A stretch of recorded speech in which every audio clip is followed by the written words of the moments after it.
अस्सलाम वालेकुम एवरीवन, कैसे हैं आप सब। उम्मीद करती हूँ आप सभी खैरियत से होंगे। देखिए आज हम डीएलएड थर्ड सेमेस्टर उर्दू के इंपॉर्टेंट क्वेश्चंस यानी कि अहम सवालात करने जा रहे हैं। आप सभी के बहुत ज्यादा कमेंट्स यही आ रहे थे कि मैम इंपॉर्टेंट क्वेश्चंस करा दीजिए, इंपॉर्टेंट क्वेश्चन की वीडियो सेंड कर दीजिए। तो देखिए आज हम इंशाल्लाह फाइनली अपने इंपॉर्टेंट क्वेश्चंस करेंगे। मैंने आपके लिए जितने भी इंपॉर्टेंट क्वेश्चंस लगे, ठीक है, मैंने वो सभी क्वेश्चन इसमें ऐड किए हैं। इस वीडियो को आपको बिल्कुल भी स्किप नहीं करना है क्योंकि इसका हर एक क्वेश्चन ये समझ लीजिए आपका एक एक टॉपिक होने वाला है। मैंने ये वीडियो इतनी लेट क्यों हुई, ये वीडियो आपकी इसलिए लेट हुई है क्योंकि मैंने पहले खुद आपके लिए क्या करा, इस अच्छे से स्टडी की, सारे प्रीवियस ईयर पेपर देखे, ठीक है, आपके लिए जो टॉपिक सबसे ज्यादा इंपॉर्टेंट था सभी टॉपिक को पढ़ा अच्छे से, फिर उनके जो इंपॉर्टेंट क्वेश्चंस आपके लिए थे उन्हें ऐड करके ये क्वेश्चंस की वीडियो बनाई है मैंने। तो प्लीज इस वीडियो को बिल्कुल भी स्किप नहीं करना, वरना एक क्वेश्चन छूटने का मतलब है आपका एक टॉपिक रह जाएगा। तो मैं नहीं चाहती कि मैंने इतनी मेहनत करी आपके लिए और आपको वो बेनिफिट नहीं मिले, ठीक है ना। तो चलिए आज की वीडियो स्टार्ट करते हैं। जो मेरे चैनल पर फर्स्ट टाइम आए हैं प्लीज चैनल को सब्सक्राइब कर दीजिएगा, वीडियो को लाइक कर देना और इस वीडियो को अपने फ्रेंड्स तक जरूर शेयर कर दीजिएगा। इस वीडियो को खास करके मैं बोल रही हूँ शेयर कर दीजिएगा क्योंकि ये वीडियो उन तक जरूर पहुंचनी चाहिए जिनको अभी तक ये नहीं मालूम है कि डीएलएड उर्दू की यूट्यूब पर क्लासेस हो रही हैं, ठीक है ना। अभी भी इतने बच्चे हैं जिनको ये नहीं मालूम है कि यूट्यूब पर क्लासेस डीएलएड उर्दू की हो रही है, ठीक है ना। तो उन तक इस वीडियो को पहुंचाइए, अपने ग्रुप में शेयर करिए इस वीडियो को। चलिए तो स्टार्ट करते हैं अपनी आज की वीडियो, इंपॉर्टेंट क्वेश्चंस, अहम सवालात। देखिए एक चीज और बता देती हूँ वीडियो स्टार्ट करने से पहले, ये आपका जो सिलेबस है, ठीक है, डीएलएड थर्ड सेमेस्टर उर्दू का, इसे ध्यान से देखिए, ठीक है। आपका सिलेबस है डीएलएड थर्ड सेमेस्टर उर्दू का और मैंने जितने भी इंपॉर्टेंट क्वेश्चंस बनाए हैं वो सभी आपके पूरे सिलेबस से लिए गए हैं, कुछ भी आउट ऑफ सिलेबस नहीं है, ठीक है। कभी आप कुछ क्वेश्चन पढ़ा और आपको लगे कि ये तो सिलेबस में नहीं है, ऐसा कुछ नहीं। इसका हर एक क्वेश्चन मैंने अपने पास से नहीं बनाया, इसका हर एक क्वेश्चन आपके या तो प्रीवियस ईयर पेपर का है या फिर आपके पूरे सिलेबस का है, आउट ऑफ सिलेबस कोई क्वेश्चन नहीं है। फिर भी मैं जब आपको अभी कराऊंगी क्वेश्चन, किसी क्वेश्चन में कोई डाउट लगे, आपको कुछ डाउट रह जाता है आपका, तो मुझे कमेंट्स कर दीजिएगा, मैं आपका उसका आंसर कर दूंगी। तो एक बार फिर से ध्यान से देख लीजिए अपने syllabus, DElEd BTC third semester Urdu का एक कंप्लीट सिलेबस है आपका, ठीक है। इसे मैं डिटेल में इंशाल्लाह कराऊंगी। इसके बाद आपके कुछ टॉपिक रह जाएंगे जैसे वाहिद जमा, क्योंकि इसमें वो नहीं डिफाइन कर सकते थे आपको, ठीक है। वाहिद जमा, आपके तलमिया, इस तरह वो उसकी वीडियो हम नेक्स्ट टाइम करेंगे, ठीक है ना। इसके बाद इंशाल्लाह उसकी वीडियो करेंगे। तो देखिए ये है आपका डीएलएड थर्ड सेमेस्टर उर्दू का सिलेबस। तो चलिए स्टार्ट करते हैं अब अपनी आज की वीडियो को। तो चलिए स्टार्ट करते हैं अपनी इंपॉर्टेंट क्वेश्चंस की वीडियो। देखिए DElEd BTC third semester Urdu सन 2025 अहम सवालात, इंपॉर्टेंट क्वेश्चन, जिसका पहला क्वेश्चन ये है कि तदरीस के लिए सबसे अहम चीज क्या है, ठीक है। मैंने पहले आसान ही क्वेश्चन लिखे हैं जो शायद पहले आपने कर भी रखे होंगे, तो आप सभी को मालूम है तदरीस के लिए सबसे अहम चीज क्या है, आपका मंसूबा सबक, ठीक है। क्या होता है आपका लेसन प्लान यानी कि मंसूबा सबक होता है। मंसूबा सबक किसे कहते हैं, मैंने इस पर कंप्लीट वीडियो आपकी करा रखी है टॉपिक 2 में, ठीक है, आप जाकर देख लीजिए। मंसूबा सबक 3 तरीके के होते हैं, मंसूबा सबक लेसन प्लान को बोलते हैं और ये आपका किसी भी टीचिंग से पहले हम क्या करते हैं, अपना पूरा एक लेसन प्लान बनाते हैं कि हमें बच्चों को ये पढ़ाना है, इसे मंसूबा सबक कहते हैं, ठीक है। तो सेकंड क्वेश्चन देखते हैं, ड्रामे की तदरीस का खास मकसद क्या है। ये छोटे छोटे क्वेश्चन जरूर है लेकिन ये बहुत ज्यादा इंपॉर्टेंट है और आपको इंशाल्लाह एज इट इज देखने के लिए भी मिलेंगे एग्जाम में। तो ड्रामे की तदरीस का खास मकसद क्या है। तदरीस बोलते हैं टीचिंग को, किसे बोलते हैं, टीचिंग, तदरीस बोलते हैं टीचिंग को। तो ड्रामे की टीचिंग यानी कि ड्रामे की तदरीस के लिए खास मकसद क्या है, तो अल्फाज और जुमले की अदायगी का फन। ड्रामे में क्या होता है, जो ड्रामा पेश कर रहे होते हैं, ठीक है, वो कैसे बोलते हैं, अपने अल्फाज और जुमले बहुत अच्छे से अपने डायलॉग्स को बोलते हैं, उसी का फन क्या होता है, इसका खास मकसद होता है अल्फाज और जुमलों की अदायगी का फन। तीसरा क्वेश्चन है, देखिए मुहाज़बा और तज्ज़िया से आप क्या समझते हैं, मुख्तसर बयां कीजिए। तो मुहाज़बा तज्ज़िया is very most important question for DElEd third semester and DElEd first semester, ये दोनों ही सेमेस्टर के लिए बहुत ज्यादा इंपॉर्टेंट है। मुहाज़बा और तज्ज़िया, ये किसे बोलते हैं, मुहाज़बा तज्ज़िया, मुहाज़बा और तज्ज़िया बोलते हैं आकलन करना, मूल्यांकन करना, आकलन करना यानी कि बच्चों को जांचना, ठीक है, यही मुहाज़बा और तज्ज़िया होता है। तो इसकी डेफिनेशन देख लेते हैं, तलबा की सलाहियतों को जांचना और उनकी कमियों को दूर करना ही मुहाज़बा और तज्ज़िया है, यानी कि मूल्यांकन करते हैं। आप सबने देखो बच्चों की, हम कुछ भी चीज का उसका मूल्यांकन करते हैं, फिर जो उस बच्चे से नहीं आता उसको हम क्या करते हैं, उस पर ज्यादा फोकस करते हैं, वही क्या कहलाता है, एक तरीके से आपका मुहासबा और तज्जिया कहलाता है। थर्ड क्वेश्चन आता है आपका मजमून गोई और मजमून निगारी किसे कहते हैं। तो देखिए मजमून गोई क्या होता है, किसी भी मजमून को पढ़ना मजमून गोई कहलाता है। ठीक है, मजमून निगारी किसे बोलते हैं, किसी भी मजमून को लिखना मजमून निगारी कहलाता है। तो देखिए ये क्वेश्चन इंपॉर्टेंट है आपके लिए। क्यों इंपॉर्टेंट है, ध्यान दीजिएगा, आपके एग्जाम में ऐसे भी पूछा जा सकता है कि खाली मजमून गोई किसे कहते हैं, तो वहां आपको कंफ्यूज नहीं होना कभी, आप वहां मजमून निगारी का ही लिख के आ जाओ। इसलिए मैंने इस क्वेश्चन को इस वीडियो में ऐड किया है। मजमून गोई बोलते हैं किसी भी मजमून को पढ़ना, यानी कि हमारे पास कोई भी ऐसे उसे हम पढ़ रहे हैं तो मजमून गोई कहलाता है। और मजमून निगारी उसे कहते हैं जब हम किसी भी ऐसे को लिखते हैं, वो मजमून निगारी कहलाता है। ठीक है, अब सेकंड देखते हैं। देखिए सेकंड है आपका क्वेश्चन, देखिए सेकंड क्वेश्चन है आपका नेक्स्ट, लिखना सिखाने के तरीकों के नाम लिखिए। तो ये भी क्वेश्चन इंपॉर्टेंट, इसका हर एक क्वेश्चन इंपॉर्टेंट है। इस वीडियो का ध्यान से देखिएगा, ध्यान से समझिएगा। ये मैंने आपको करा भी रखा है कि लिखना सिखाने के तरीकों के नाम बताए। तो लिखने सिखाने के 3 तरीके होते हैं, पिस्तालोजी का तरीका, मोंटेसरी तरीका, पढ़ो और लिखो का तरीका। ठीक है, पिस्तालोजी का तरीका क्या है, मोंटेसरी का तरीका क्या है, सब मैंने आपको डिटेल में करा रखा है। अगर मैं इस वीडियो में डिटेल में लिखती तो ये वीडियो बहुत ज्यादा लेंथली हो जाती है आपकी। ठीक है, तो आप जाकर देख लीजिएगा क्या क्या होता है। वैसे बता देती हूँ, पिस्तालोजी का तरीका क्या होता है, मोंटेसरी का तरीका और पढ़ो और लिखो का तरीका क्या होता है। देखिए मोंटेसरी का तरीका, पिस्तालोजी का जो तरीका होता है, इसमें इस तरीके में लकड़ी या रेतमाल के टुकड़े काट कर क्या बनाए जाते हैं, हुर्फ बनाए जाते हैं। ठीक है ना, चलिए मैं आपको इसकी डेफिनेशन दिखा देती हूँ। वैसे मैंने शायद ये आगे भी करा रखे हैं, आपको आसानी रहेगी। इधर देखिएगा, देखिए मोंटेसरी तरीका क्या होता है, इस तरीके में लकड़ी या गत्ते के हुर्फ काटकर, लकड़ी या गत्ता कहते हैं, लकड़ी या रेतमाल के टुकड़े काटकर हुर्फ बनाए जाते हैं, यही आपका मोंटेसरी तरीका है। बच्चे देखिए क्या कहा इन्होंने, इस तरीके में लकड़ी या गत्ते के हुर्फ काट लिए जाते हैं, बच्चे इन पर उंगली फेरते हो इनकी शनाख्त सीख जाते हैं। ठीक है, पिस्तालोजी का तरीका क्या होता है, एक बार उसे भी देख लीजिए। देखिए पिस्तालोजी का तरीका आपका ये जो होता है, इस तरीके में लिखने की शुरुआत लाइन खींचकर कराई जाती है। हुर्फ लिखने से पहले तलबों को दायरा, नीम दायरा, सीधी खत, मुनहनी खत की मशक कराई जाती है। फिर हुर्फ को जोड़ना सिखाया जाता है, जैसे स्लैंटिंग लाइन, ध्यान दीजिएगा, कर्ड लाइन, मतलब हम बच्चों को जैसे ए फॉर एप्पल सिखाते हैं, इस तरीके से इन्होंने पहले तिरछी लाइन बनाई, फिर सीधी लाइन, फिर क्या बनाया, ए बनाया। इस तरीके को क्या बोलते हैं, पिस्तालोजी का तरीका बोलते हैं। अब पढ़ो और लिखो का तरीका क्या है, इसे हम अबजदी तरीका भी बोलते हैं। ठीक है, पढ़ो लिखो का तरीका आपका अबजदी तरीका भी होता है। ये लिखना सिखाने का कदीम तरीका होता है। इसमें तलबों को पहले हुर्फ लिखना, फिर हुर्फ को मिलाकर अल्फाज लिखना और फिर अल्फाज से जुमले लिखना सिखाया जाता है। ठीक है ना, इस तरीके से लफ्जों की शनाख्त और साखत को बच्चे पुख्ता किया किया जाता है, जैसे काफ लाम मीम इजिकल टू कलम। अब इसका हमने हुर्फ क्या करा, हुर्फ होते हैं उनसे क्या बना, अल्फाज बना, अल्फाज से क्या बन रहा है, जुमला के, जैसे मेरा कलम अच्छा है। इसे बोलते हैं पढ़ो और लिखो का तरीका या अबजदी तरीका। ठीक है, उम्मीद करती हूँ आपको तीनों ही तरीके समझ में आ गए होंगे। लिखने सिखाने के 3 तरीके होते हैं, ध्यान दीजिएगा। फिर बता रही हूँ, इंपॉर्टेंट क्वेश्चन है आपका, वैसे आपने फर्स्ट सेमेस्टर में पढ़ रखा है, मैंने इसे फर्स्ट सेमेस्टर में भी आपको कराया था। पिस्तालोजी का तरीका, मोंटेसरी तरीका, पढ़ो और लिखो का तरीका। ध्यान देना, अगर वो खाली नाम पूछे तो आपको भी सिर्फ नाम लिखना है। अगर वो पूछते हैं कि इनके नाम बताइए और इनकी क्या दीजिए, डेफिनेशन वगैरह भी दीजिए, तो वहां पर आप इनकी तशरीह भी करें, यानी कि इनको एक तरीके से डिफाइन करें, तो वहां पर आपको इन्हें खोल कर लिखना होगा। ठीक है, अब आ जाते हैं आगे नेक्स्ट क्वेश्चन पर। पढ़ना सिखाने के तरीकों के नाम लिखे। तो देखिए पढ़ना सिखाने के कितने तरीके होते हैं, पढ़ना सिखाने के भी 3 तरीके होते हैं, लिखने सिखाने के भी 3 है और पढ़ना सिखाने के भी।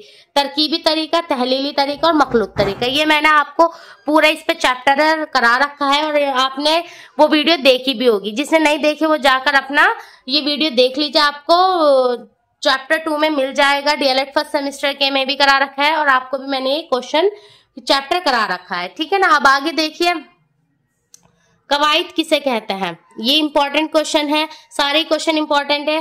ठीक है ना, कवायद किसे कहते हैं, देखिए कवायद बोलते हैं ग्रामर को। कायदे की जमा कवायद है। कायदे के मायने असूल या तरीका के हैं जिन कायदों या उसूलों की मदद से जबान को सही तरीके से बोलना, सही तरीके से लिखना सीखें उसे ग्रामर कहते हैं। ठीक है, ग्रामर में ध्यान देना कि जब हम तलबा सही तरीके से पढ़ना सीख जाए, सही तरीके से लिखना सीख जाए, वही क्या कहलाता है, वही आपका ग्रामर यानी कि आपका कवायद कहलाता है। इसकी डेफिनेशन पूछी जाती है। ठीक है, तो इसे बहुत अच्छे से आपको वहां लिख कर भी आना है। अब आ जाते हैं कलमा किसे कहते हैं। देखिए, कलमा ऐसा अल्फाज जिसके कुछ मायने जाहिर हो वह कलमा है, जैसे पानी, किताब, कलम, सूरज, जमीन वगैरह। ये सब क्या है, ये आपके कलमा है। ठीक है, अब आ जाते हैं अपने नेक्स्ट क्वेश्चन पर। कलमा और एक होता है आपका मुकालमा। क्या होता है, एक क्वेश्चन आता है कि मुकालमा किसे कहते हैं। तो देखिए, मुकालमा क्या होता है। मुकालमा को अंग्रेजी में डायलॉग कहते हैं। ये क्वेश्चन भी मैं बोल रही हूँ इंपॉर्टेंट है। मैं हर क्वेश्चन से पहले मेरे से क्या निकल रहा है मुंह से, इंपॉर्टेंट है, क्योंकि वाकई में आपके लिए हर क्वेश्चन बहुत ज्यादा इंपॉर्टेंट है। मुकालमा किसे कहते हैं। मुकालमा को अंग्रेजी में डायलॉग कहते हैं। दो या दो से ज्यादा अफराद किसे बोलते हैं, अफराद बोलते हैं लोगों को। किसे बोलते हैं, लोग को। दो या दो से ज्यादा अफराद की आपस में गुफ्तगू और बातचीत को मुकालमा कहते हैं। यानी कि आपने सुना होगा कि दो जने कम्युनिकेशन करते हैं, संप्रेषण करते हैं। हिंदी में संप्रेषण, इंग्लिश में कम्युनिकेशन और उर्दू में मुकालमा, के आपस में बातचीत करना। ठीक है ना, यही आपका क्या होता है, मुकालमा। कितनी इजी डेफिनेशन थी, पर हमें पता नहीं होता कि इस वर्ड का मीनिंग क्या है, इसलिए हम क्वेश्चन वहां छोड़ जाते हैं या फिर अपना क्वेश्चन गलत कर लेते हैं। ठीक है, ध्यान देते रहिएगा। आगे देखिए, खत किसे कहते हैं।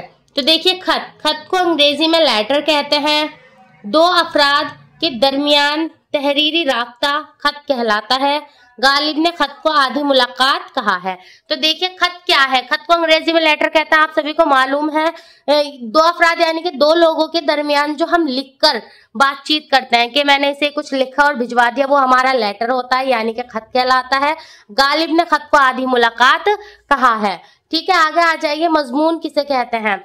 मजमून किसी मुकर्रर मौजू पर अपने ख्यालात, जज्बात, तासरात का तहरी इजहार मजमून कहलाता है। मजमून को अंग्रेजी में ऐसे कहते हैं। ठीक है, अब आ जाते हैं आपके नेक्स्ट क्वेश्चन पर। देखिए, दास्तान किसे कहते हैं। दास्तान ऐसी कहानी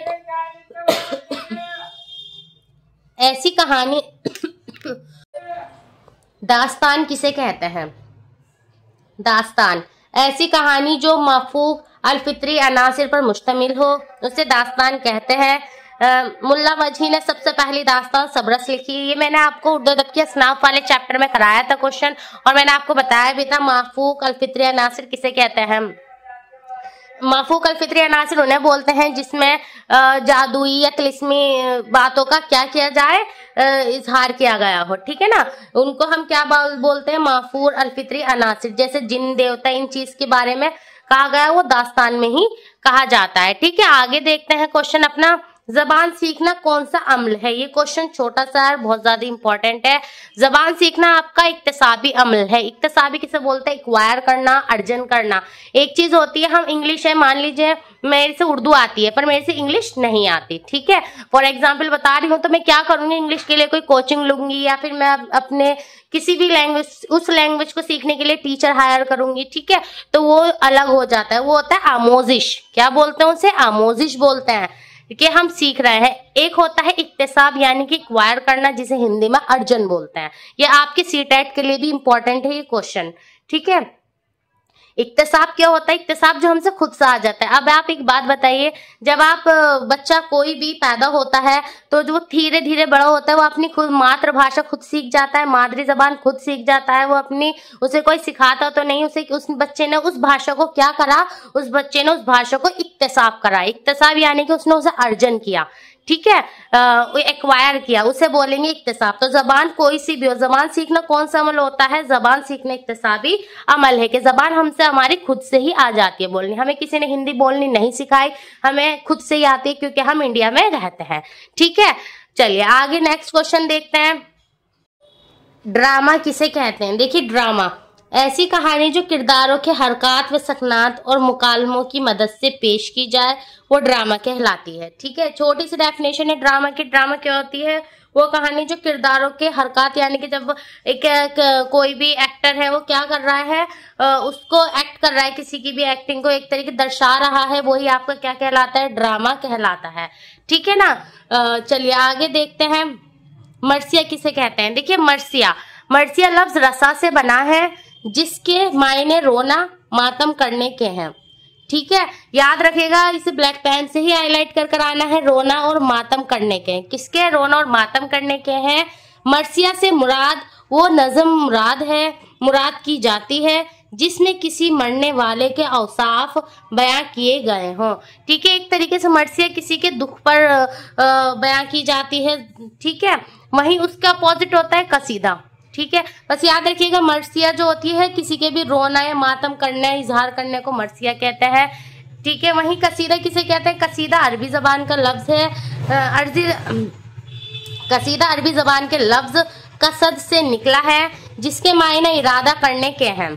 इस्लाह मायनों में कसीदा ऐसी नज्म है जिसमें किसी बादशाह वगैरह की तारीफ की जाए, उसे कसीदा कहते हैं। यानी कि इसका अपोजिट मान लीजिए, जब कोई पहले के टाइम पर कोई बादशाह बहुत ज्यादा खुश होता था या कुछ होता था, मतलब बहुत ज्यादा खुश, या फिर किसी अपने महबूब के लिए, ठीक है, कुछ अच्छाई लिखवाना चाहता था, उसे कसीदा बोलते थे।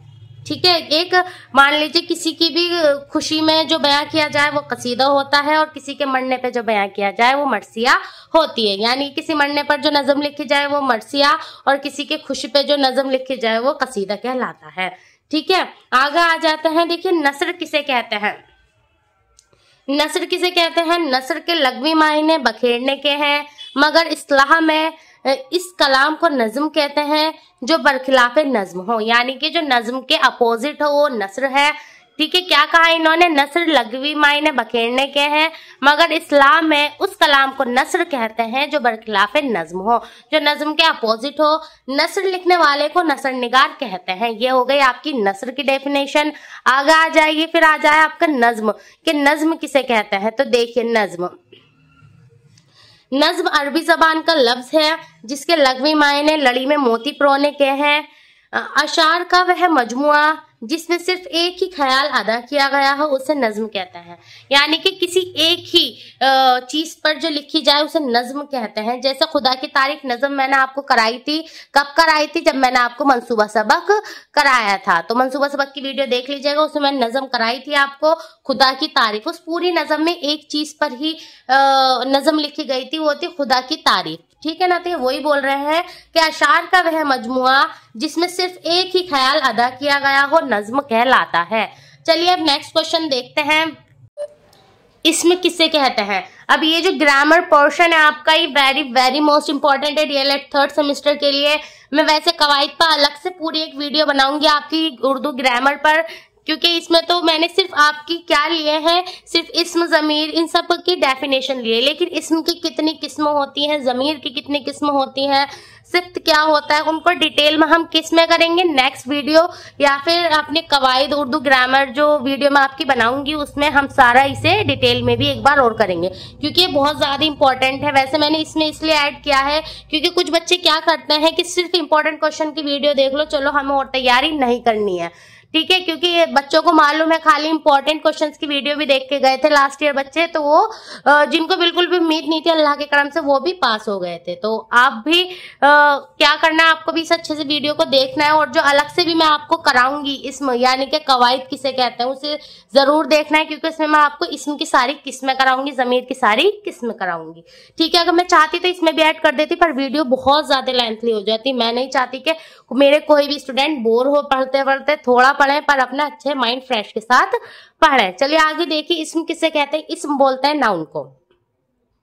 इस्म वह कलमा है जो किसी शख्स जगह या चीज का नाम हो, उसे इस्म कहते हैं। यानी कि किसी भी जगह का नाम, जैसे महमूद, लाहौर, पटना वगैरह, किसी भी चीज का नाम, बुक हो गई, महमूद किसी इंसान का नाम, किसी जगह का नाम, ये सब क्या कहलाता है, आपके इस्म कहलाते हैं। वहीं जमीर क्या होता है, जमीर किसे कहते हैं, जमीर बोलते हैं आपके प्रोनाउन को, ठीक है। इस्म बोलते हैं नाउन को यानी संज्ञा को, और जमीर बोलते हैं प्रोनाउन यानी कि सर्वनाम को।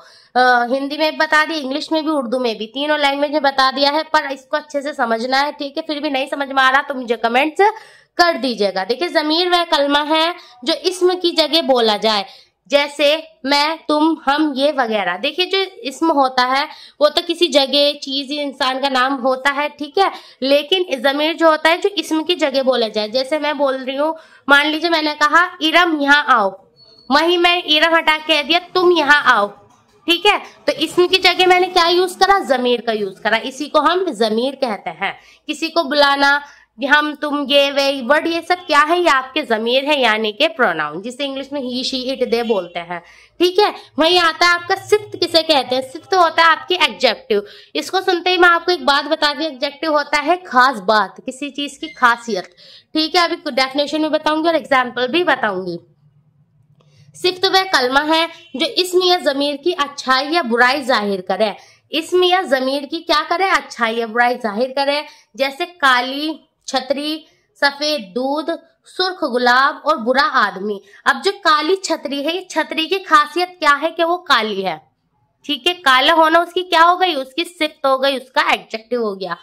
दूध सफेद है, अब दूध का सफेद होना क्या है, उसकी एडजेक्टिव है, उसका सिफ्त है, उसकी खास बात है। सुर्ख गुलाब, गुलाब की सुर्खी क्या है कि उस पे जो सुर्खी आ रही है, गुलाब की सुर्खी, उसका एडजेक्टिव है। आदमी बुरा है, तो बुरा होना भी उसके लिए उसकी खास बात है, हर कोई बुरा नहीं हो सकता है, ऐसे ही हर कोई अच्छा नहीं हो सकता है। तो ये एक एग्जाम्पल था, ठीक है। आदमी बुरा, बुरा होना उसकी खासियत है। अब आगे आ जाते हैं, देखिए अब आता है आपका नेक्स्ट क्वेश्चन, फेल किसे कहते हैं। कुछ बच्चे सोच रहे होंगे बुराई किसी की खासियत कैसे हो सकती है ना। तो देखिए मैं आपको बता देती हूँ, हर चीज हर किसी में नहीं होती, हर इंसान बुरा नहीं हो सकता, हर इंसान अच्छा नहीं हो सकता। अच्छे इंसान में अच्छाई होना वो उसकी खासियत है, बुरे इंसान में बुराई होना वो उसकी खासियत है। चलिए ये था सिर्फ आपका एग्जाम्पल सिफ्त की तारीफ। अब आगे आ जाते हैं, फेल किसे कहते हैं। देखिए फेल बोलते हैं वर्ब को।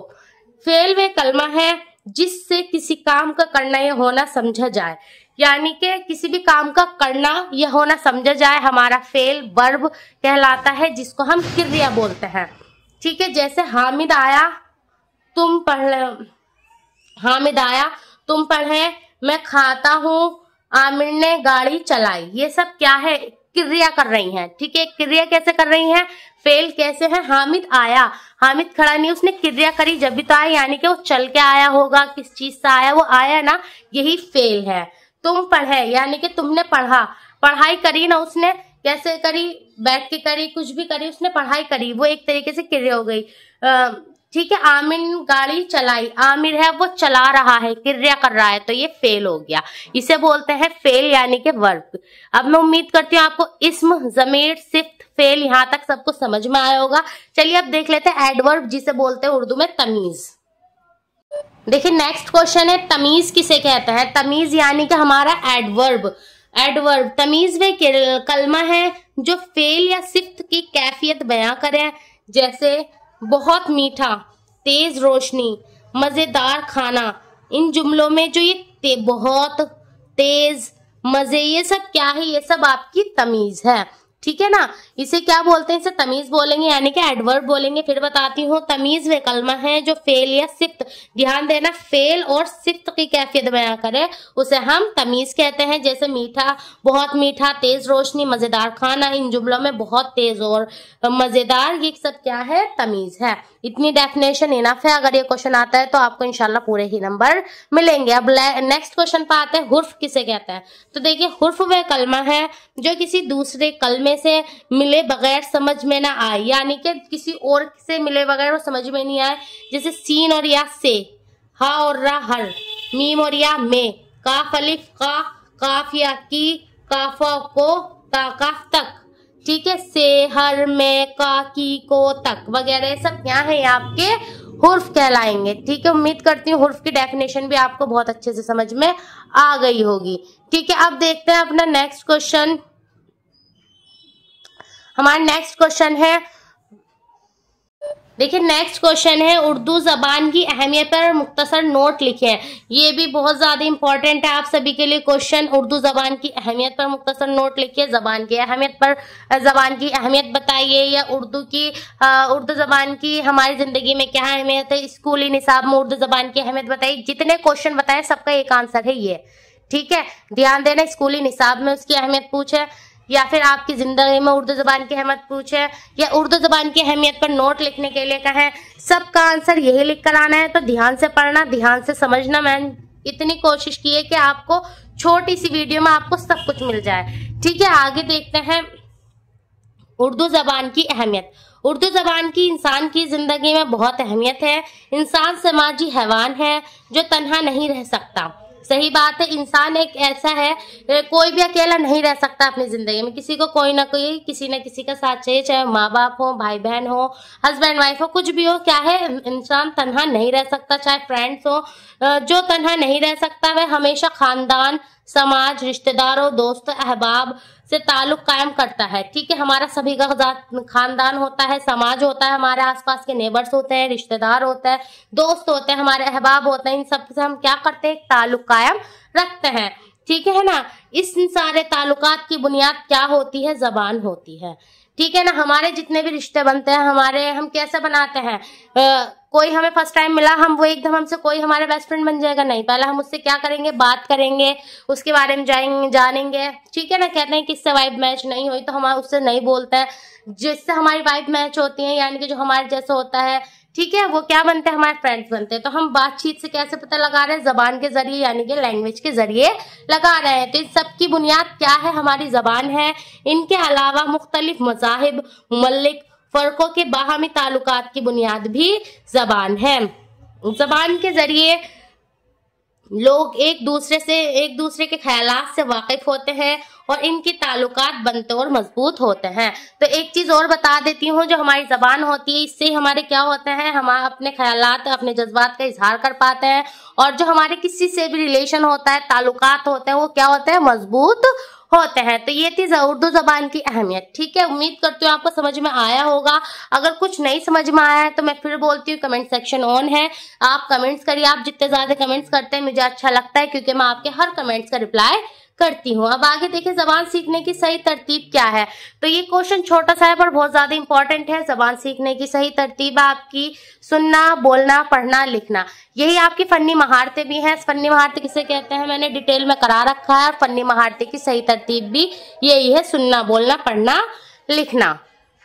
देखिए नेक्स्ट क्वेश्चन है आपका, तदरीस नज़्म के दौरान किन बातों का ख्याल रखना चाहिए। आपका सन 2019 में पूछा गया क्वेश्चन और आपके लिए बहुत ज्यादा इंपॉर्टेंट है, क्योंकि आपका जो सिलेबस है उसमें अलग से इसे मेंशन किया। और चलिए दिखा देती हूँ। देखिए आपका सिलेबस में यहाँ ये रहा, तदरीस नज़्म। ये आपको अलग से एक टॉपिक दिया है जिसमें इसके मकसद, अहमियत, सब चीज पूछी है। तो ये क्वेश्चन आपका इस ईयर के लिए भी काफी इंपॉर्टेंट हो जाता है। तो इसे कर लेते हैं। तदरीस नज़्म के दौरान हमें किन बातों का ख्याल रखना चाहिए, यानी कि किन किन चीजों का ख्याल रखना चाहिए एक नज़्म को पढ़ाते समय। तो तदरीस नज़्म में इस बात का ख्याल रखना चाहिए कि तलबा शायर के तखील को समझ सके और अशार से लुत्फ अंदोज़ हो सके।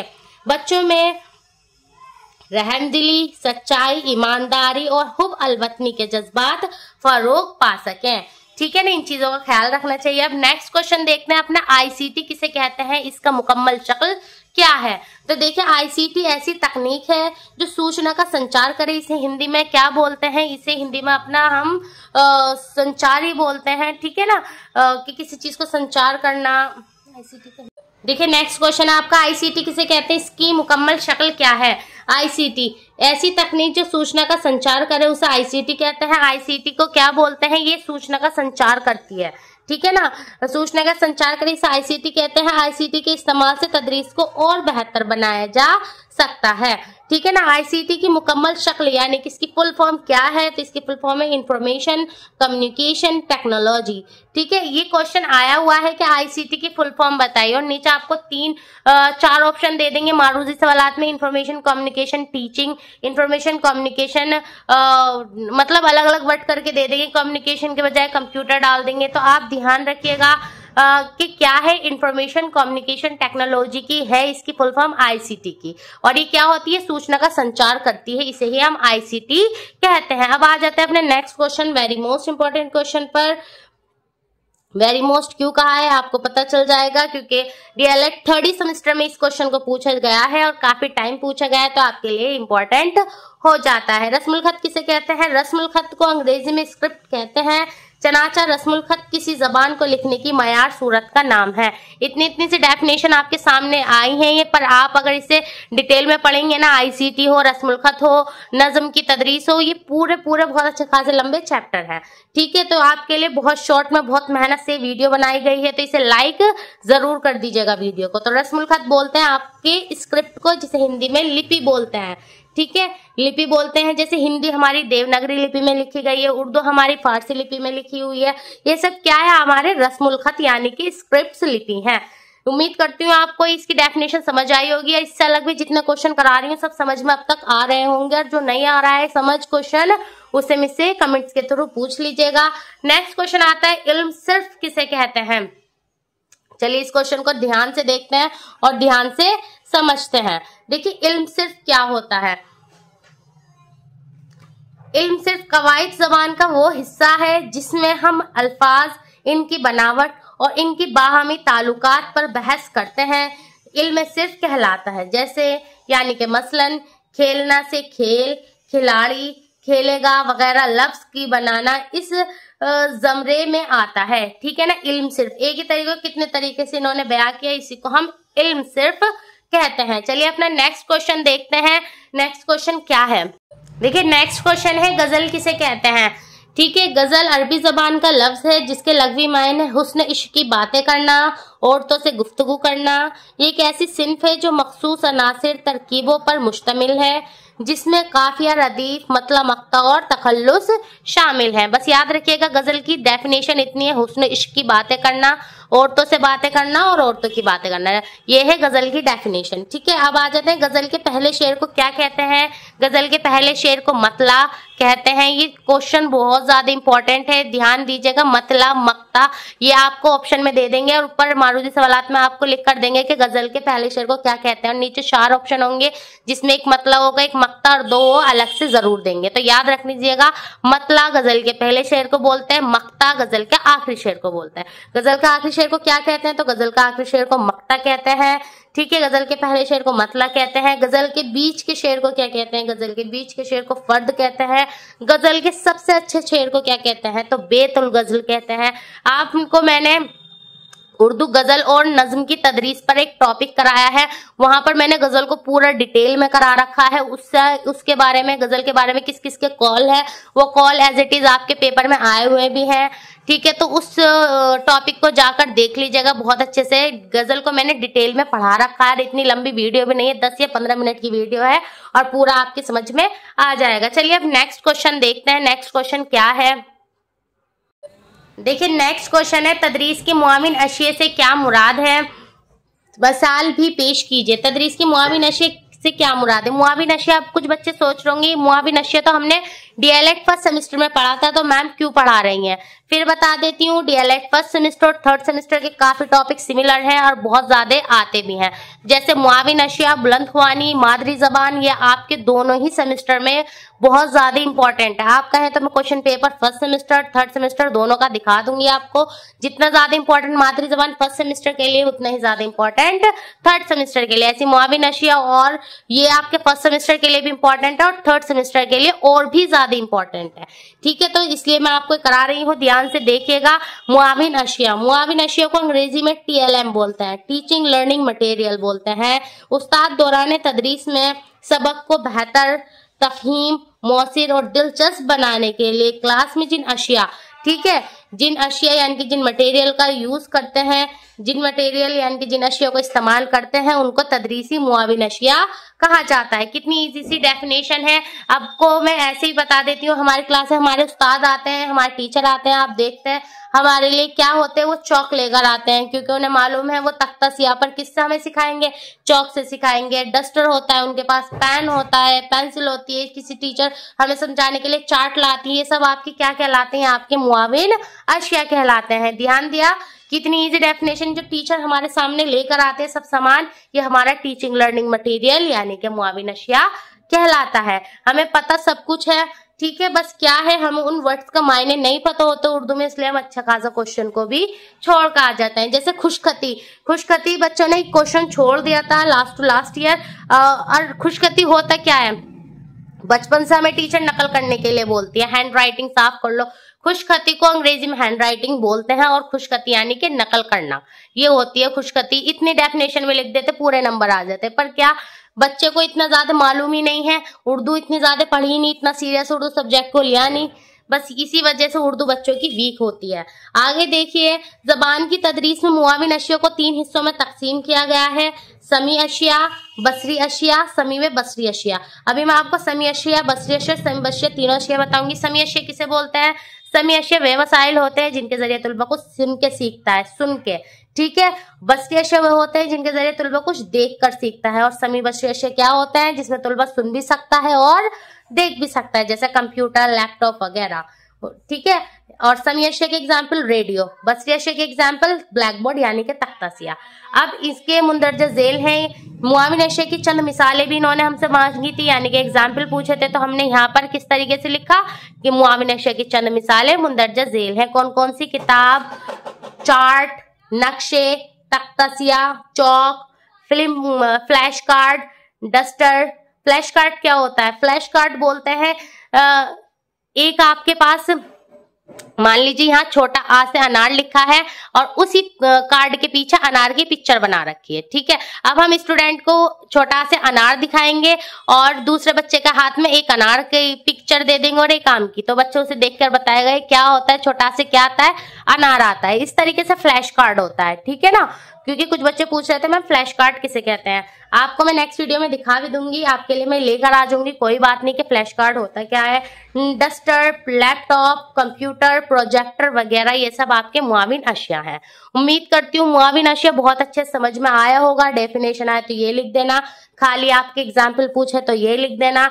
समी बसरी अगर पूछने लगे मुआविन अशिया कितनी होती है तो आप बताना 3 होती है, समी बसरी अशिया और समी बसरी अशिया। इस क्वेश्चन के अंदर हमने एक साथ 3 क्वेश्चन कर लिए, इसलिए क्वेश्चन लेंथ लिया, ठीक है। अब नेक्स्ट क्वेश्चन देखते हैं अपना कि समी बसरी अशिया क्या होती हैं।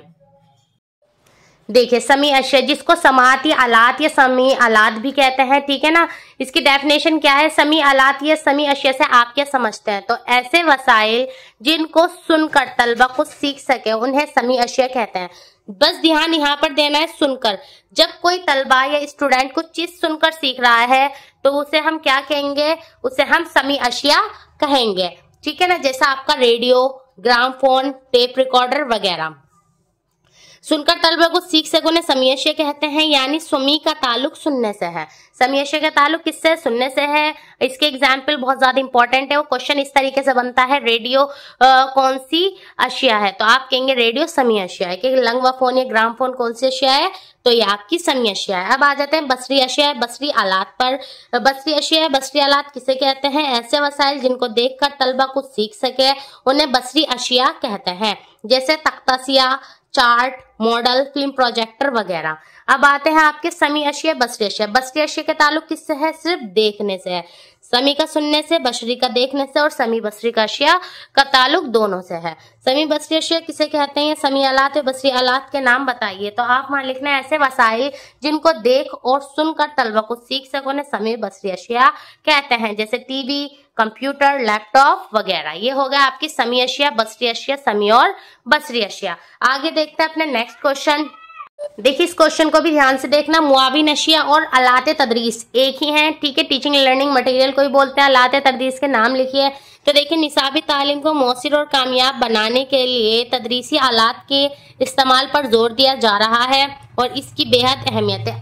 फिर बोल रही हूँ, मुआविन अशिया है या आलात तदरीस है, डेफिनेशन एक ही लिख कर आनी है, एग्जाम्पल सेम लिखने हैं। देखिए, मैंने भी लिख रखे हैं यहाँ। तदरीस आलात के नाम हस्ब झेल है, तख्तासिया, chart, model, film projector, gramophone, linguaphone, tape recorder, radio, television, film projector वगैरह, ठीक है ना। ये सब क्या है आपके, ये सब है आपके आलात तदरीस और मुआविन अशिया, ठीक है। चलिए नेक्स्ट क्वेश्चन देखते हैं। मैंने पहले ही आपको करा दिया जबान सीखने की सर तरतीब क्या, सुनना बोलना पढ़ना लिखना। एराब के इनमें से एराब का ताल्लुक किससे, यानी कि एराब किसे कहते हैं, तो आपको 4 ऑप्शन मिलेंगे, अलग अलग दे देंगे। तो एराब का ताल्लुक होता है जबर जेर पेश या तदरीज से। मैं आगे अभी इसकी डेफिनेशन भी कराऊंगी आपको। चलिए नेक्स्ट क्वेश्चन देखते हैं। देखिए नेक्स्ट क्वेश्चन है मादरी जबान यानी कि मदर टंग किसे कहते हैं। तो आपका जो ये मादरी जबान है या मदर टंग किसे कहते हैं, मादरी जबान उस जबान को कहते हैं जो बच्चा अपनी माँ से सुनता और बोलता है। मादरी जबान की बुनियाद सुनने पर है।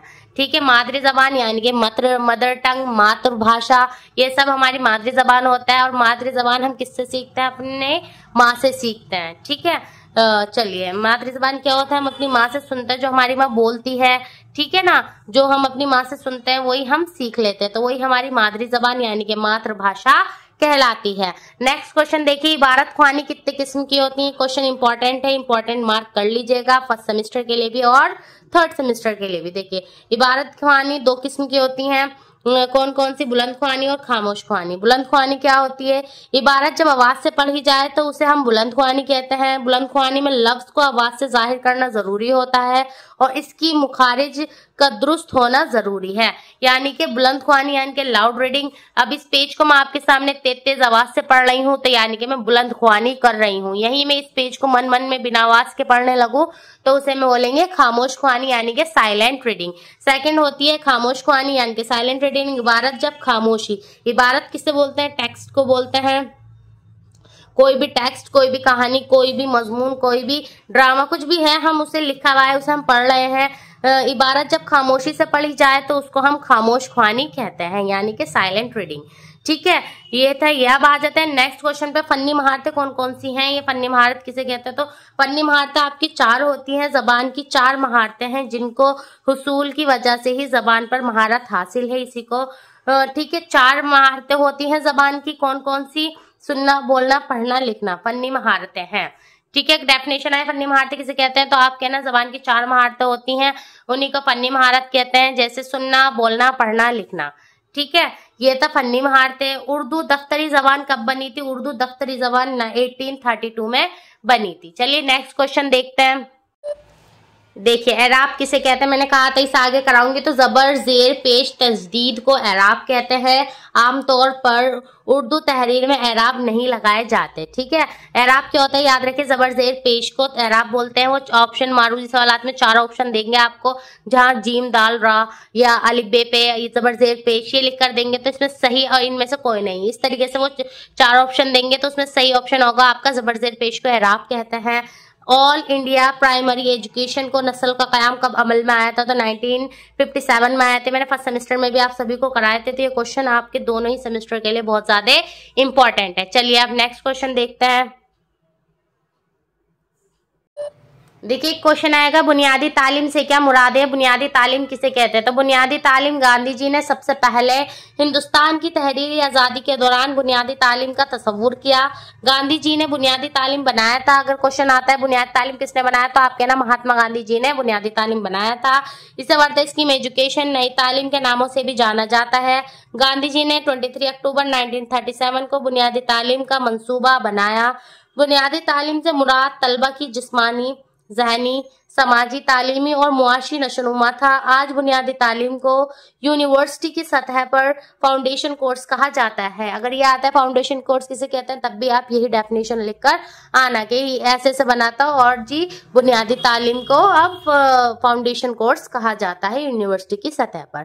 तो ये क्वेश्चन भी आपके लिए इंपॉर्टेंट था, उम्मीद करती हूँ आपको समझ आया होगा। चलिए नेक्स्ट क्वेश्चन देखते हैं। देखिए क्वेश्चन मैंने पहले भी करा रखा और ये इस वीडियो का लास्ट क्वेश्चन है, तो एक बार फिर समझा देती हूँ क्योंकि क्वेश्चन आपके लिए इंपॉर्टेंट है। देखिए एक चीज बताती चलती हूँ, मंसूबा सबक बनाने के लिए जरूर आएगा। ठीक है, चाहे वो नज़म को, नसर को या कवायद का हो।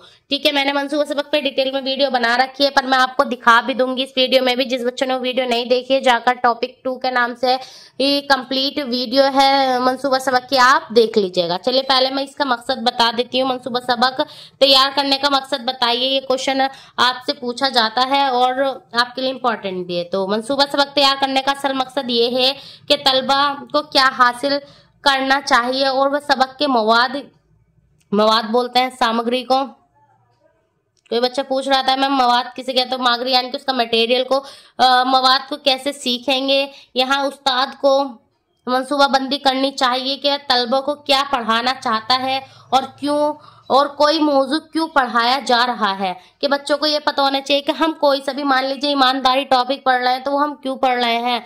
ठीक है, बच्चों को बताया जाता है किसके जरिए, मंसूबा सबक यानी कि लेसन प्लान के जरिए। मंसूबा सबक तदरीस के लिए बहुत अहमियत रखता है, तो जो हमारा मंसूबा सबक है वो हमारी टीचिंग के लिए बहुत ज्यादा अहमियत रखता है।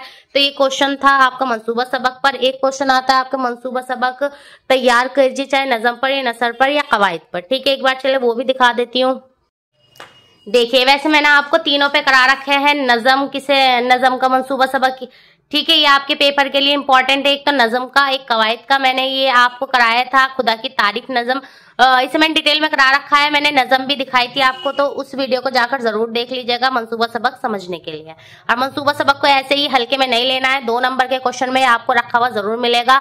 सन 2018 से लेकर अब तक कंटिन्यू आ रहा है, तो इस साल भी आपके लिए इंपॉर्टेंट हो जाता है। ठीक है, ये देखिए पूरा है मंसूबा सबक, डिटेल में समझा रखा है, जाकर मेरे चैनल पर आप देख लीजिएगा। ठीक है, ये तो था नज़्म का, ये है कवायद का मंसूबा सबक। मैं इस वीडियो के डिस्क्रिप्शन में आपको मंसूबा सबक की वीडियो का लिंक दे दूंगी, अगर आपको प्रॉब्लम हो रही है ढूंढने में। वैसे मैंने प्लेलिस्ट बना दी है जिसमें मैंने आपके सभी चैप्टर, जो जितने भी टॉपिक करा रही हूँ वहां मैं ऐड कर रही हूँ, तो आप जाकर प्लेलिस्ट भी चेक कर लीजिएगा। ठीक है ना। देखिए, ये है आपका किसका, कवायद का मंसूबा सबक जो हमने बनाया है, इसमें ज़मीर पर, ज़मीर के अक़साम पर। ठीक है, तो उम्मीद करती हूँ आपको ये भी अच्छे समझ में आ गया होगा। नहीं समझ में आया फिर बोलती हूँ, वीडियो को जाकर देख लीजिएगा। ठीक है, देखिए ये आपका लास्ट क्वेश्चन था, पर आपके मंसूबा सबक के तैयार करने के मकसद से मेरे एक और क्वेश्चन आपके सामने आ जाता है जो आपके लिए इम्पोर्टेंट है। ठीक है ना, जैसे यहाँ मंसूबा सबक तैयार करने का मकसद पूछा है, एक आपसे ये पूछते हैं कवायद की तदरीस का असल मकसद बताओ। हमने ये तो जान लिया कवायद किसे कहता है, पर हम कवायद की तदरीस यानी कि कवायद की टीचिंग क्यों करते हैं, इसका मकसद आपसे पूछा जाता है। तो एक बार उस क्वेश्चन को भी देख लेते हैं। तो देखिए, ये है वो आपका क्वेश्चन, इसकी डेफिनेशन करा दी थी, फिर भी दिखा देती हूँ कि ये एक क्वेश्चन आता है, कवायद की तदरीस का असल मकसद क्या है। तो कवायद की तदरीस का असल मकसद जबान का सही इस्तेमाल, सही बोलना, सही लिखना, सही पढ़ना और सही समझना है। ठीक है, कवायद की तदरीस के दर्ज झेल मकासिद हैं। इसके मकासिद पूछे जाए तो आपका ऐसी ही पॉइंटों में लिखना है।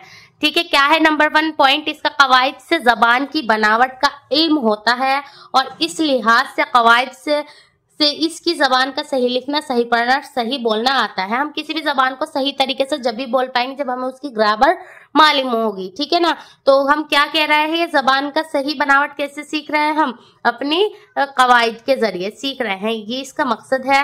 ठीक है ना, सही बोलना, सही पढ़ना आ जाता है, ये कवायद की तदरीस का पहला मकसद है। दूसरा देख लीजिए, कवायद इस जबान की गलतियों से बचाता है और रोकता है, यानी कि जो हम गलत बोल देते हैं तो हमें के सही तरीके से बोलना किसके थ्रू आ रहा है, कवायद के ही जरिए आ रहा है। तो दूसरा मकसद इसका ये हो जाता है कि कवायद जबान की गलतियों से बचाता और रोकता है। तीसरा मकसद भी देख लेते हैं इसका।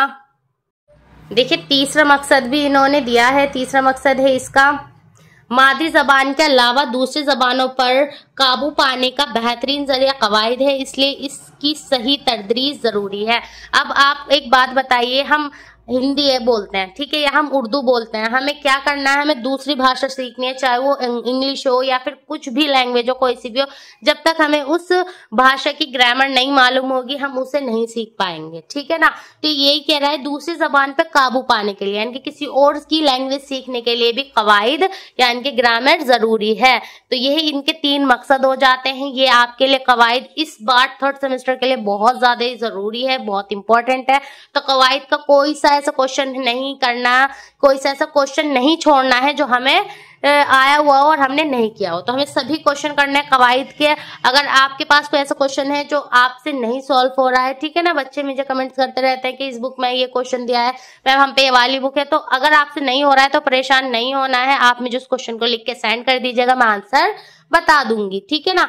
ठीक है, एक चीज और देखते चलते हैं। देखिए, चलिए यहाँ वीडियो को लास्ट करते हैं। बस आपको एक चीज और बता देती हूँ, उर्दू तदरीस के कितने मकासिद होते हैं। तो उर्दू तदरीस के 2 मकासिद होते हैं। एक होता है आपका अफादी मकासिद, एक होता है तहजीबी मकासिद।